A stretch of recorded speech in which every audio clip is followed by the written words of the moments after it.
सारे पाकिस्तानी ये बात जान लें। एक बात तो क्लियर हो गई कि आसिम मुनीर साहब ने यह बता दिया कि इमरान खान साहब पे जो केसेस हैं वो कानूनी नहीं है, उनका कानून से कोई लेना देना नहीं है। वो मामला सिर्फ और सिर्फ माफी पे अटका हुआ है कि यहां जिद ये है कि इमरान खान की हमने नाक रगड़वानी है, इमरान खान से हमने माफी मंगवानी है। मामला सिर्फ यहां पे अटका हुआ है। और वो शेर का बच्चा जेल में माफी नहीं मांग रहा, उसको रोजाना तंग करते हैं, तंगो तारीख जगह के ऊपर रखा हुआ है, उसको बाहर निकलने को नहीं देते, उसको सहूलियात उससे छीन लेते हैं, कभी बिजली बंद कर देते हैं, कभी इंफॉर्मेशन बंद कर देते हैं, कभी मुलाकातें बंद कर देते हैं, उसके बेटों से भी उसकी बात नहीं करवाते। तो ये जो सारी सूरत हाल पैदा की जा रही है सिर्फ इसलिए है कि इसमें कोई आइन और कोई कानून नहीं है। कैदे तन्हाई में उस आदमी को रखा हुआ है, इसमें कोई आइन और कोई कानून नहीं है। ये सारा मामला एक जिद का है और अना का है कि माफी चाहिए इमरान खान की। तो अब अपना माइंड डिस्क्लोज किया आर्मी चीफ ने कि सच्चे दिल से इमरान खान साहब माफी मांगे तो तब जाके मामला आगे बढ़ेगा। यानी लुब्बे लुबाब उसका यही है कि सियासी मसालियत का एक ही तरीका है, वरना मुल्क में, और ये सियासत में मुदाखलत की बदतरीन एग्जाम्पल है। आज के बाद अगर DGISPR कहे या कोई और कहे कि फौज का सियासत में कोई ताल्लुक नहीं है, तो कम से कम army chief field marshal Asim Munir साहब का तो बदतरीन ताल्लुक सियासत के साथ है। यह साबित किया किसने? सुहेल वड़ाइच साहब ने। और आर्मी चीफ से मुलाकात के बाद साबित किया कि सियासी मसालियत में भी उनकी डिमांड है कि एक सच्चे दिल से माफी मांगे एक बंदा। तो ये तो सियासत के अंदर बदतरीन किरदार है, इसको कोई कुछ क्या नाम दे।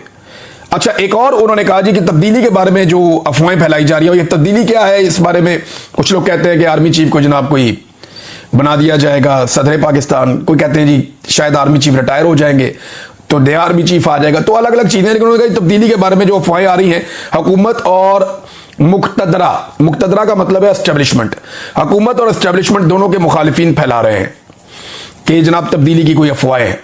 और मौजूदा निजाम इस कदर बूट पॉलिश कर रहा है कि अगर नवाज शरीफ ने अपने पैरों पे खड़े होने का फैसला ना किया तो ये एक्सटेंशन तो उन्हें देनी पड़ जाएगी। और इसका बंदोबस्त 1 साल पहले ही हो गया था, 3 साल की मुद्दत को 5 साल करने के बाद।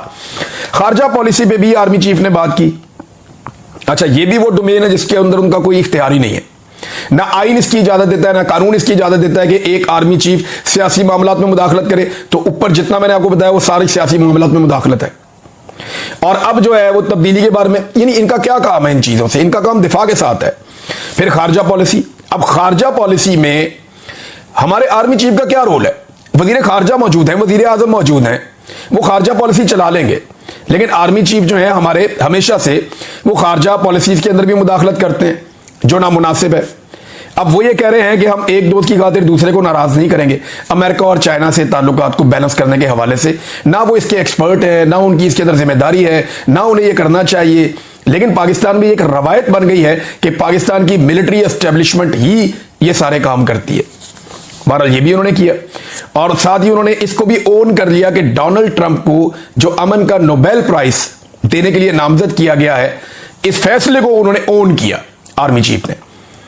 लेकिन ये मैं पहले भी आपको बता रहा था कि जब डोनाल्ड ट्रंप से मुलाकात हुई फील्ड मार्शल की, तो उसके बाद फौरी तौर पे ये कदम उठाया गया था और फौरन हुकूमत को ये हुक्म जारी किया गया, कैबिनेट ने फौरी अप्रूवल दी और सबसे पहले पाकिस्तान ने डोनाल्ड ट्रंप को अमन के नोबेल इनाम के लिए नामजद किया। तो आर्मी चीफ ने इसको ओन कर लिया कि जी ठीक है, ये उन्हीं का डिसीजन है। और उन्होंने कहा कि डोनाल्ड ट्रंप की अमन की ख्वाहिश जेन्युइन है। अच्छा, मईशत के हवाले से जिससे कोई दूर दूर तक ताल्लुक नहीं है, कोई लेना देना नहीं है आर्मी चीफ का, लेकिन मईशत के हवाले से भी उनके पास पूरा एक रोड मैप है। इमरान खान साहब का जो केस लगा हुआ है अदालत में तोशाखाना 2 वाला, उसकी समाअत मुलतवी कर दी गई है। समाअत हुई नहीं, जज पहुंचे ही नहीं अडियाला जेल में समाअत के लिए और ना बाकी लोगों को आने दिया गया। उसकी वजह यह है कि इमरान खान साहब जेल में अब स्टेटमेंट देते हैं और वो स्टेटमेंट तकलीफ देता है पाकिस्तान की मिलिट्री एस्टेब्लिशमेंट, खसूसन फील्ड मार्शल को, क्योंकि इमरान खान साहब फील्ड मार्शल को लगातार मुखातिब करते हैं और उन्होंने अपनी कश्तियां जला दी। इमरान खान साहब अब असाब की एक लंबी लड़ाई में है और मैंने आपको पहले भी कहा कि वो टेस्ट मैच खेल रहे हैं मौजूदा एस्टेब्लिशमेंट के साथ। तो क्या एस्टेब्लिशमेंट के बाद इतना वक्त है कि वो इमरान खान के साथ एक लंबा टेस्ट मैच खेल सकेगी?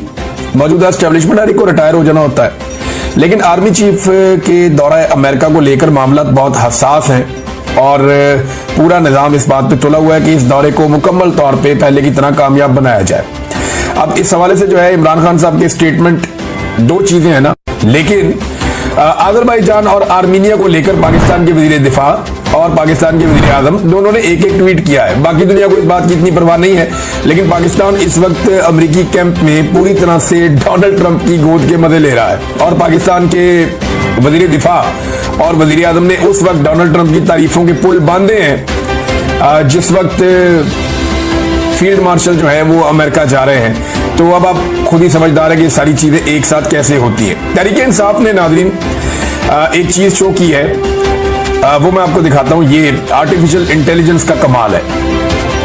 ये एक नहीं है, 2-3 तस्वीरें सोशल मीडिया पे गर्दिश कर रही हैं कि इमरान खान साहब मीटिंग कर रहे हैं और ये एक पुलिस वाला मेज के नीचे घुसा हुआ है, एक पर्दे के पीछे छुपा हुआ है। तो इस किस्म की आर्टिफिशियल इंटेलिजेंस की कुछ तस्वीर जो है वो सोशल मीडिया पे गर्दिश कर रही है और वहां दिखाया जा रहा है कि जनाब ये छोटी सी मेज है, इसके नीचे पुलिस वाला छुपा हुआ है, आधा नजर आ रहा है हर तरफ से। तो यहां छुपकर कैसे एक पूरी साजिश को बेनकाब किया जा सकता है?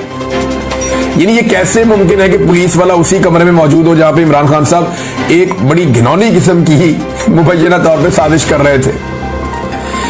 अब मैंने पाकिस्तान तहरीक इंसाफ के वकला को भी कहा कि इमरान खान के कमरे में वहां पे तो मैं भी गया हुआ हूं और मैंने वो देखा हुआ है जहां पे वो मीटिंग इमरान खान करते थे सबसे। जिस ड्राइंग रूम की पुलिस वाले बात कर रहे हैं उस ड्राइंग रूम में मैं भी गया हूं और बेशुमार मजीद सहाफी और लोग गए हैं। हजारों लोग मेरे ख्याल में इमरान खान साहब से इंटरेक्शन करते थे हर महीने, तो बहुत सारे लोग वहां जाते रहे। अब इमरान खान साहब रोजाना तो फर्नीचर चेंज करते नहीं थे, उनका तो जब तक फर्नीचर फट नहीं जाता, सोफे फारग नहीं हो जाते, टूट फूट नहीं हो जाती, तब तक वो चेंज नहीं करते। तो वहां पे वो सामान आज भी पड़ा हुआ होगा और वहीं पे होना चाहिए, क्योंकि इमरान खान साहब की गिरफ्तारी के बाद किसने उसको बदलना है। तो मैंने उनसे कहा कि जनाब आप ये टेबलें उठाएं, ये चीजें उठाएं और उठा के अदालत में ले जाएं, ले जाके अदालत में सोफा रखें, टेबल रखें और जज को कहें कि इस पुलिस वाले को बोले इसके नीचे छुप के दिखाए। अगर ये इसके नीचे छुप गया तो आप हम सबको फांसी लगा दें। छोटी छोटी टेबलें हैं वहां पे, वो बड़ी टेबल थी नहीं ऐसी जिसके नीचे बंदा ऐसे छुप जाए और पूरा गायब भी हो जाए, नजर ही ना आए। और ना कोई ऐसे पर्दे बिछे हुए थे कि जिनके अंदर नीचे बंदा घुस जाएगा।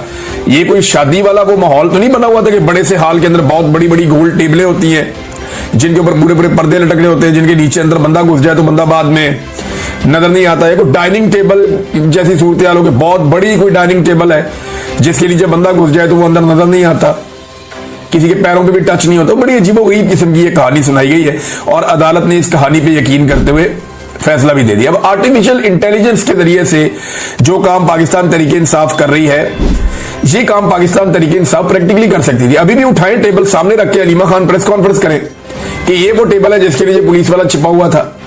अब बताएं, पुलिस वाला इसके नीचे छुप के दिखाए ना कि इसके नीचे बंदा कैसे छुप सकता है। साइफर मंजर आम पे आया और उसने मौजूदा निजाम की बुनियादें हिला दी हैं। ऐसा नहीं है कि अब ये जस्टिफाई कर पाएंगे। इमरान खान साहब ने जो कुछ कहा उसका एक एक लफ्ज दुरुस्त साबित हुआ और उनके मुकाबले में जर्नैलों ने और ताकतवर लोगों ने जो कुछ कहा वो एक एक लफ्ज झूठ साबित हुआ। यह निजाम जिस ईंट के ऊपर खड़ा किया गया था वो ईंट अब टूट चुकी है। जर्नैलों ने अपने इदारे में झूठ फैलाया और साइफर की कहानी को झूठा करार दिया और यह कहा जनाब यहां तो कुछ भी नहीं है और मुतमईन किया सबको। लेकिन इमरान खान साहब सच्चे तो साबित हो गए हैं, लेकिन झूठ बोलने वालों का क्या करना है, ये अब एक बड़ा सवाल पैदा हो गया। उन सियासतदानों का क्या करना है, उन जर्नैलों का क्या करना है जिन्होंने इदारों को और अवाम को गुमराह किया, जिन्होंने झूठ फैलाया और धोखा दिया और हकायक को छुपाया, अपने हलफ की खिलाफ वर्जी की, बल्कि अपने हलफ से गद्दारी की। उन जर्नैलों का और सियासतदानों का क्या करना है? देखें ना, सबसे पहले तो आप ये देखें कि मैंने आपको सुनवाया कि DGI SPR तो बिल्कुल मुकर गए थे कि ऐसा कोई साइफर या इस तरह की कोई धमकी या मुदाखलत है ही नहीं। वो मानते ही नहीं थे कोई मुदाखलत हो रही है, कोई साजिश हो रही है, कोई धमकी हो रही है, वो इस बात को मानते ही नहीं थे। चंद स्टेटमेंट है, मैं आपको बताता हूं। बिलावल ने क्या कहा था।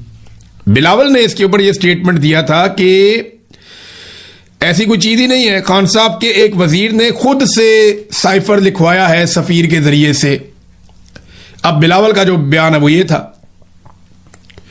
मरियम नवाज का बयान था ये खत न था न है, ये बस एक ड्रामा था, ये मरियम नवाज ने कहा था। फजलुर रहमान ने उस दिन ये कहा था कि खत आया, धमकियां दी, किसी ने कोई धमकी नहीं दी, कोई किसी ने खत नहीं लिखा, ये सब झूठ है। फजलुर रहमान का ये स्टेटमेंट था। जो शाहिद खाकान अब्बासी जिन्हें इमरान खान साहब की हुकूमत गिरने के वक्त वो नवाज शरीफ के साथ थे और पीएमएलएन में थे और साबिक वजीर आज़म भी रहे, वो ये कहते हैं कि खत है ही नहीं, ये एक तमाशा है, बस कुछ भी नहीं है ऐसा। और शहबाज शरीफ ने उस वक्त एक दावा किया था कि अगर, और ये असेंबली में खड़े होकर शहबाज शरीफ ने कहा था कि अगर वाकई सबूत है और इमरान खान साहब फराहम करें कि बैरूनी मुदाखलत हुई है तो मैं इमरान खान के साथ खड़ा हो जाऊंगा। अब हो गया साबित। उस वक्त के जो जर्नैल थे वो बुलाकर मीटिंग्स के अंदर तमाम